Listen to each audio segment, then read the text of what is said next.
교회 역사가 한 2000년 정도 되는 것 같아요.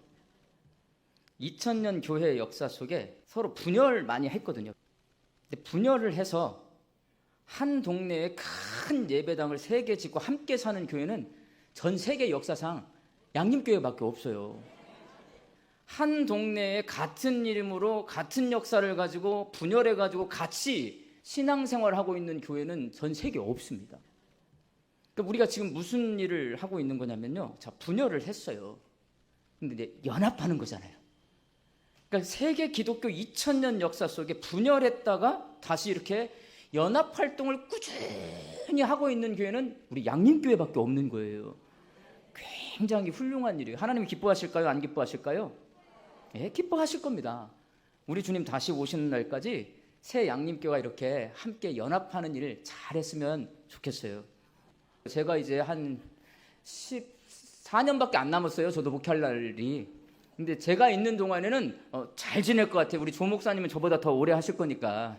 그리고 이 기장양님, 언덕양님 교회 목사님도 얼마나 점잖으신 목사님이고 저희보다 이제 연세가 제일 많거든요. 그 목사님이 형님이신데 저희들을 얼마나 잘 이끌어 주시는지 현재 우리 조 목사님과 기장의 이 목사님과 제가 있는 한 새 양림교회는 계속 연합해 갈 줄로 믿습니다. 오늘 이 자리에 섰는데 떨리지도 않고요. 남의 집인 거 아니고 우리 집 같아요. 말씀 전하겠습니다. 푸른 소금이라고 하는 영화가 있어요. 그 영화에서 이런 대사가 나옵니다. 세상에서 가장 중요한 금이 3가지가 있다. 첫째는 우리 몸의 건강을 유지하는 데 반드시 필요한 소금. 둘째는 지금. 셋째는 세상 모든 사람이 좋아하는 황금이다. 여러분, 소금, 지금, 황금 이 3가지 중에 어떤 것이 가장 중요하다고 생각하십니까? 소금이 없으면 사람은 생존할 수 없습니다. 지금은 내 인생과 관련이 있습니다. 지금 내가 생각하고 판단하고 행동하는 것이 결국 내 인생이 됩니다. 인생이라는 것은요, 판단하고 생각하고 결정하고 지금 하는 거예요. 이게 쭉 이어지면 인생이 되는 거예요. 그래서 사람은 지금을 잘 살아야 합니다. 그래야 후회 없고 멋진 인생 살 수 있습니다. 황금이 없으면 생활을 유지할 수 없습니다. 이 3가지 중요한 금 가운데 오늘은 우리의 인생과 관련된 지금에 대해서 생각해 보려고 합니다. 3년 가까이 양림동에 살면서 양림동 사람들 가운데 가장 부지런한 사람, 저 4시에 일어나면 이제 새벽기도 가요. 그러면 그때 누가 와요? 언덕, 정원, 계단, 새 양림교회 성도들이 다 움직여서 각자의 예배당을 향해 갑니다. 우리가 양림동에서 가장 부지런합니다. 그리고 새 양림교회 성도들 가운데 가장 부지런한 성도들, 여기 저 3개 다 다녀본 거잖아요. 달라. 여기는 박수도 내 마음에 너무 마음에 들어요. 저는 그 논산훈련소 조교 출신이에요. 그래서 군가 부르듯이 이렇게 찬송가 부르는 거 너무 좋아. 모든 예배 집회 열심히 참여합니다. 합동양림. 특별히 새벽 기도에 가장 많이 참여하는 모습. 요즘 지난 주간 이렇게 다녀보면 차들이 엄청 많이 와요. 부흥사경야가 있든지 특별 기도회를 하든지 그러고 있단 말이에요. 금방 제가 알아요. 엄청 부지런하십니다. 그래서 오늘 이 교회에 오면서 제가 로마서 12장 11절 말씀, 부지런하여 게으르지 말고 열심을 품고 주를 섬기라. 이 말씀은 어려운 말씀이 아니잖아요. 이 말씀은 현재 여러분이 신앙생활하고 있는 모습이고요, 신앙의 자세입니다. 저 서울에서도 목회를 해봤습니다. 여러분은 서울에 갔다 놔도 가장 부지런한 사람들에게 속할 것 같아요. 그럼 우리나라에서 가장 부지런해요. 그럼 전 세계의 교회 가운데 새벽 기도회를 하는 교회는 어디가 있을까요? 대한민국 교회만 새벽 기도회를 합니다. 대한민국 교회들이 부지런히 새벽 기도를 하는데 그 가운데 여기 합동양림 가장 부지런한 것 같아, 내 눈에. 그러면 전 세계에서 가장 부지런한 성도들인 거예요, 여러분. 그렇게 믿으셔도 돼요, 여러분. 저는 군대 가기 전에 제가 마음이 약하고 몸이 약하고 체력이 약하니까 군대 가면은 내가 못 견딜까 봐 대학교 1학년 때 제가 태권도를 1년을 배워서 단을 따가지고 군대에 갔거든요. 그때 태권도를 배우면서 한 6개월 배우는 게 뭐냐면 계속 자세를 배워요. 자세를 배워야 겨루기도 하고 다른 것을 넘어가더라고요. 이 자세가 바르게 되어 있어야 한다. 태권도 할 때 배웠거든요. 자세는 어떤 사람이나 일을 대할 때의 태도를 말합니다. 어떤 자세로 사람을 대하고 어떤 자세로 일을 하느냐에 따라 전혀 다른 결과가 나오기 때문에 그렇습니다. 똑같아요. 신앙생활도 우리가 어떤 자세를 가지고 있는가 굉장히 중요합니다. 여기 앉아 계신 우리 양림교회 성도님들은 여러분은 여러분 자신이 어떤 자세로 신앙생활을 하고 있다고 생각하십니까? 우리가 예수 그리스도의 복음을 전하는 데 있어서 가장 큰 걸림돌은 우리에게 바울과 같은 체험이 없다라는 것입니다. 바울은 다메섹으로 가는 도중에 실명하고 예수님의 음성을 듣고 실명한 눈을 다시 보게 되는 놀라운 체험을 했습니다. 그런 체험이 있으시다면 여러분 복음을 전할 수밖에 없습니다. 이 자리에 계신 대부분의 성도님들은 여러 설교를 들어서 수십 년 들어서 설교를 성경 공부도 많이 했어요. 그래서 예수님의 십자가 죽음과 부활의 의미가 어떤 건지 다 알아요, 여러분. 그렇지만 바울과 같이 예수님을 극적으로 만난 사람들이 별로 계시지 않아요. 그러면 복음을 전하기가 어렵습니다. 십자가가 정의와 사랑을 표현하는 것입니다. 알고 있어요, 여러분. 십자가에서 예수님이 죽으신 것이 당신의 죄를 용서해 주시기 위해서예요. 거기서 내 죄가 용서받았어요. 알고 있어요. 그런데 막상 누군가에게 이걸 전하려고 하면 입이 띄어져요, 안 띄어져요? 안 띄어져요. 왜 그래요? 체험이 없으니까 그래. 체험이 없으니까. 복음을 드러내는 것은 내가 예수님에 관해 아는 지식을 말하는 게 아니에요. 설교 들어서 성경 공부를 많이 해가지고 다 알고 있어. 그렇지만 전하려면 이게 입이 떨어지지 않아요. 전해지지가 않아요, 여러분. 복음은 어떻게 드러내느냐? 내가 만난 예수님을 드러낸 거예요. 내가 예수님을 만난 사람이 복음을 전할 수 있는 거예요, 여러분. 예수님이 죽은 나를 살리셨어요. 이 체험이 있는 사람이 복음을 전하는 거예요. 체험이 없기 때문에 복음을 전할 수가 없어요. 그러니 여러분 체험하셔야 되는데 어떻게 하면 체험할까요? 이렇게 살면 체험 못해. 사모하셔야 돼. 사모. 하나님 앞에서 하나님, 내가 정말 예수님이 날 살리셨음을 체험하게 해주세요. 내가 죄인임을 정말 알게 해주세요. 이런 간절한 심정을 표현하는 방법은 딱 하나예요. 기도예요, 여러분. 성경은 너무나 간단해. 기도하는 거예요. 내 새끼 잘 되게 해주세요. 그런 기도에서는 예수님을 절대로 만날 수 없어요. 죄인인 나를 예수님이 살리신 것을 체험할 수 있게 해주세요 라고 기도할 때 체험할 수 있습니다. 체험하면 세상 그 어떤 것으로 내 입을 틀어막아도 입을 열어서 예수님은 살아계신 분이고 날 구원하신 분이십니다. 복음을 전할 수가 있습니다. 지난 6월 24일부터 7월 3일까지 우리 청년들이 미국 비전 트립을 다녀왔습니다. 처음 도착한 곳이 뉴욕이에요.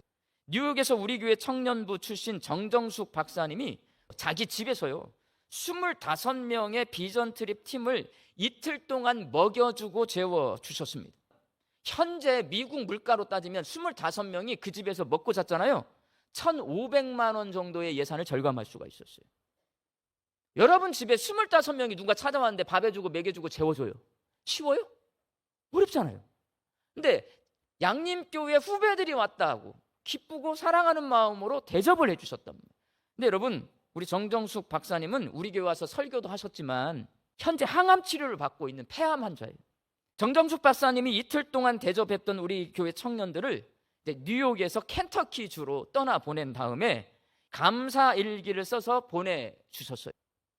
청년들에게 얻은 영예로운 호칭 뉴욕맘. 아이들 막 보내고 항암 주사 맞으러 병원에 와 있습니다. 오늘부터는 한 번도 경험해 본 적 없는 뜨거운 날씨가 정상의 날씨가 되어서 감사합니다. 양림교회 청년들이 머무는 동안 우리 집에 에어컨이 잘 작동되어 감사합니다. 팀원들이 아프지 않고 잘 지내어서 감사합니다. 나를 도와주기 위해 부엌으로 달려와 주고 뒷정리까지 도와주는 매너 있는 청년들에게 감사합니다. 무엇이든 차려주는 음식 맛있다고 잘 먹어주어서 감사합니다. 건강에 어려움 겪고 있는 청년을 짧지만 상담하고 격려하고 위로하고 기도해 줄 수 있어서 감사합니다. 우리의 결혼 기념일이 6월인데 그날을 위해 사용할 휴가와 돈을 양림교회 청년부 미국 비전 트립 팀을 위해 사용하면 좋겠다는 나의 제안에 흔쾌히 예스 해주고 음으로 양으로 도와준 남편에게 감사합니다. 어저녁 잠깐 시간을 내어 청년들에게 하고 싶은 이야기 나누고 고민이 무엇인지 들으면서 감사의 유익을 누리기 위해 감사 실천의 중요성에 대해 이야기할 시간 주셔서 감사합니다. 나에게 주어진 양림교회 청년들 대접하는 미션을 잘 성취할 수 있도록 힘주시고 능력 주신 하나님께 감사합니다. 그리고 건강 주시라는 기도에 응답해 주셔서 감사합니다. 할렐루야. 폐암 환자가 25명의 손님을 예수님의 이름으로 접대한 귀한 마음은 귀하신 하나님을 더욱 잘 섬기는 마음 때문입니다. 맥주 감사절을 맞이한 우리 광주 양림교회 성도들이 2025년 상반기 동안 내게 베풀어 주신 하나님의 특별한 은혜에 감사드리고 우리 정정숙 박사님처럼 시간과 물질과 재능으로 감사드리며 귀하신 하나님을 더 잘 섬겨드릴 수 있기를 주님의 이름으로 축원합니다. 지난 주간에 유튜브를 보다가 제가 깜짝 놀랐어요. SBS 생활의 달인, 저 이런 거 좋아해요. 그런데 숨어있는 밀면의 성지 동대문 밀면 달인 떴더라고요. 이 밀면집 사장님이요, 제가 부목사 시절에 우리 교구 집사님이에요. 저 얼마나 놀랬겠어요. 아니 이 사람이 그 집사님이요, 어떤 분이냐면 새벽 기도에 오시는 분이에요. 그런데 어느 날 그러지 않았던 분이 갑자기 엉엉 울어요. 우리 교구인데. 낮에 전화해서 신방을 갔습니다. 이야기를 들어보니 이래요. 집사님 남편이 갑자기 몸이 아프게 되었어요. 이 집사님이 50대 초반입니다. 그러니까 애들이 이제 대학교를 막 졸업하고 취업을 준비하는 그 어간이었던 것 같아요. 내가 돈을 벌어야 되는 상황이 찾아온 거예요. 이분이 부산 사람이에요. 친구의 말을 듣고 밀면 장사 한번 해봐. 식당도 안 해봤고 밀면을 만들어 본 적도 없는 분이요, 밀면집을 하려고 계약을 했어요. 조그만한 가게입니다. 한 10명 들어가는 반듯하지도 않아. 이렇게 세모난 가게. 리모델링을 했습니다. 그리고 이제 개업을 하려고 구청에다가 이렇게 뭐 서류 넣고 심사를 하고 있는데 누군가 주변에서요, 구청에다가 불법 건축했다고 고발을 해버린 거예요. 구청에서 건축과에서 나왔어요. 이거 다 새로 하셔야 됩니다. 그동안 대출도 받고 모아놓은 모든 돈을 모아서 여기다 투자를 했는데 할 수가 없어요. 의지할 데가 어디가 있어요? 하나님밖에 더 있어요. 엉엉 울면서 기도를 한 거예요. 이야기를 듣고 보니까 너무나 짠하잖아요, 여러분. 제가 그 당시 그 부목사를 할 때 하던 일이 뭐냐, 대외 협력 일을 했는데요, 그 교회는 규모가 좀 커서 구청 상대로 무슨 일을 많이 해요. 제가 아는 좀 높은 자리에 있는 공무원을 찾아갔어요. 이거 좀 형편이 너무 짠한데 이걸 어떻게 도움받을 수 있을까요? 했더니 그분이 국장한테 전화를 해줬어요. 국장이 자기 산하에 있는 과장들 다 데리고 찾아왔어요. 합법적으로 영업을 할 수 있는 방법을 가르쳐줬는데 아주 조금 고치면 되는 거예요. 아주 조금. 그래서 밀면집이 시작이 되었습니다. 근데 제가 개업하기 전에 신방을 했더니 뭘 줘요? 밀면을 줬잖아요. 자, 맛이 있을까요? 없을까요? 걱정이 되는 거예요, 여러분. 이게 잘 될까? 이 사람. 그렇게 걱정하다가 제가 담임 목회를 나가게 됩니다. 그리고 잊고 살았어요. 그런데 이렇게 밀면 달인이 되었네요. 얼마나 기쁘고 감사한지. 제가 동안교회에다가 전화했어요. 부목사로 사역했던 데다가 그 집사님 전화번호 좀 알려달라 해가지고 카톡으로 집사님 때문에 너무나 감사합니다 이렇게 썼어요. 그랬더니 하나님의 은혜로 살아요 목사님 답장이 왔어요. 그리고 자기 늘 밀면집 주방을 지키며 산대요. 그 집사님의 문제를 해결하고 밀면 식당을 개업했던 것 과거의 일이에요. 이전에 내가 경험했던 하나님의 은혜예요. 그 집사님이 밀면 달인이 되어서 지금 열심히 사는 것, 지난 주간에 제가 경험한, 현재 경험하고 있는 하나님의 은혜예요. 그렇게 소소하지만 과거의 기억과 현재의 경험이 있어서 저는 오늘 예배를 드릴 때요, 이 설교 준비를 하는데, 마지막 준비를 하는데 너무 기뻐요. 입에 감사가 있어요. 감격이 있어요. 하나님 살아계시다. 하나님을 믿는 사람 죽지 않고 살았나, 그렇게 맛없는 밀면의 달인이 되는, 하나님의 은혜로 사는, 이거 경험하는 거잖아요. 우리 그리스도인들에게 고난의 시간은 반대로 은혜를 경험하는 시간이기도 합니다. 그리고 고난이 해결된 평화로운 시기는 그 은혜를 기억하는 시간입니다. 제가 청년 시절에 서울에서 직장 생활을 한 3년 했는데요, 노원구라고 하는 서울 북쪽 끝에서 살았어요. 바로 근처에 어린이 사역에 진심인 그런 교회가 있었어요. 이름이 꽃동산 교회예요. 조립식 건물이에요. 한 300명 들어갈 수 있나? 꽃동산 교회 담임 목사인 김종준 목사님, 지금도 담임 목사님이시더라고요. 어린이 사역에 진심인 이 목사님이 신학교를 졸업하고 부목사 사역을 하다가 개척을 하고요, 원래는 신당동에 개척을 했는데 신당동에서 노원구 상계동으로 교회를 옮겨요. 어린이 사역하려고 아파트 단지 많은 데로 왔어요. 사채를 빌립니다. 전도사는요, 돈을 안 빌려줘요. 은행에서 아무것도 없으니까 땅 사서 거기다 조립식 건물 짓고 어린이 사역하려고 사채를 빌렸어요.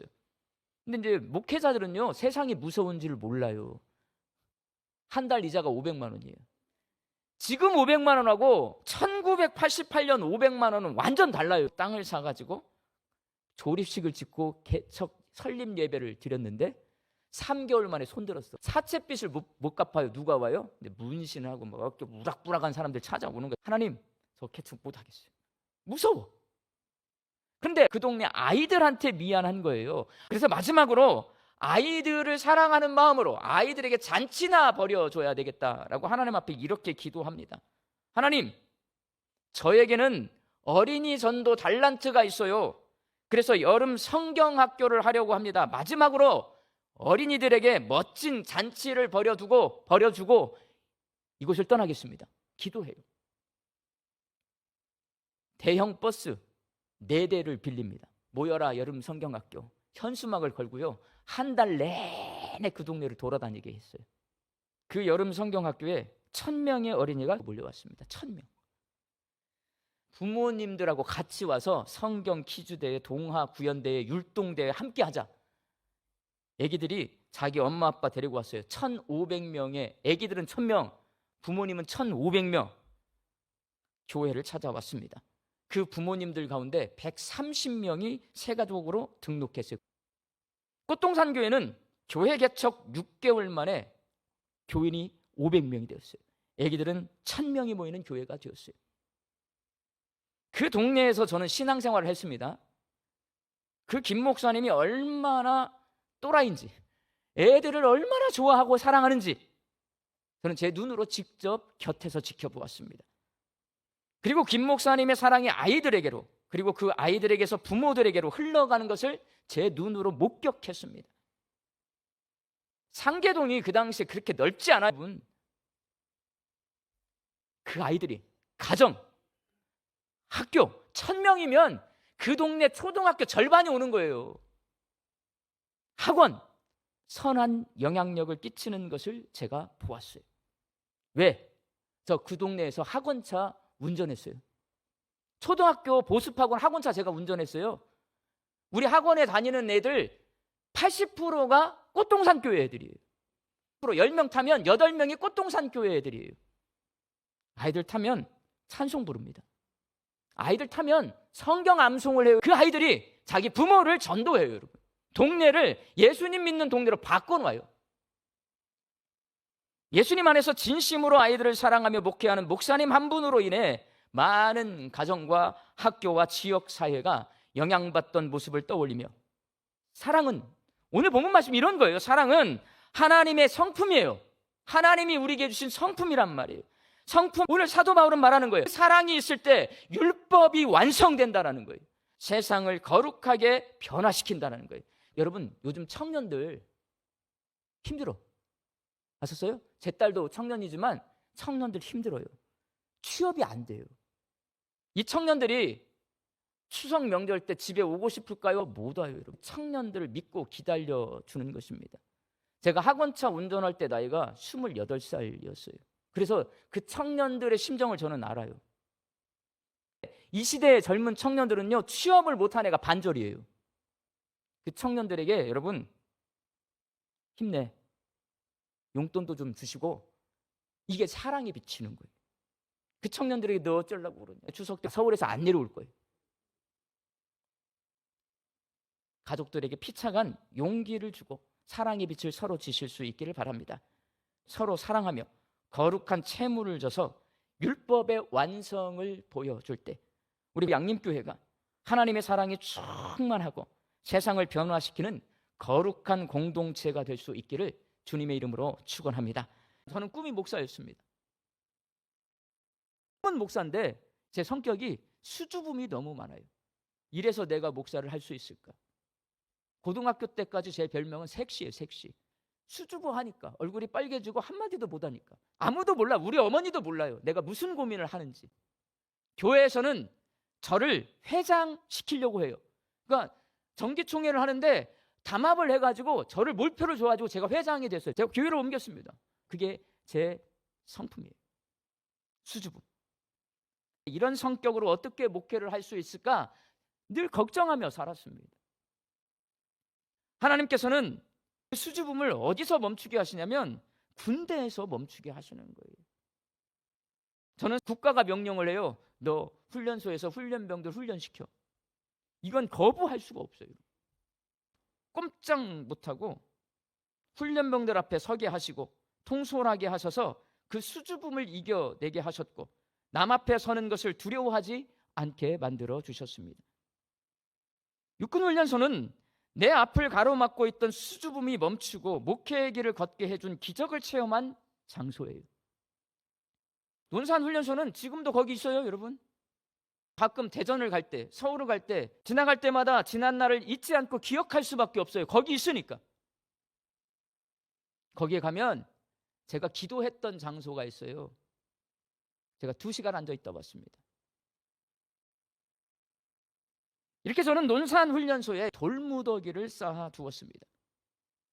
여러분은 어디에 돌무더기를 쌓아두고 계십니까? 내 앞길을 막아선 요단강을 만났을 때 여러분이 쌓아둔 돌무더기를 찾아가시기를 바랍니다. 그리고 그 돌무더기를 바라보며 나와 함께 하셨던 하나님, 나를 인도하셨던 하나님, 나를 위해 길을 만들어 주셨던 하나님을 기억하시기를 바랍니다.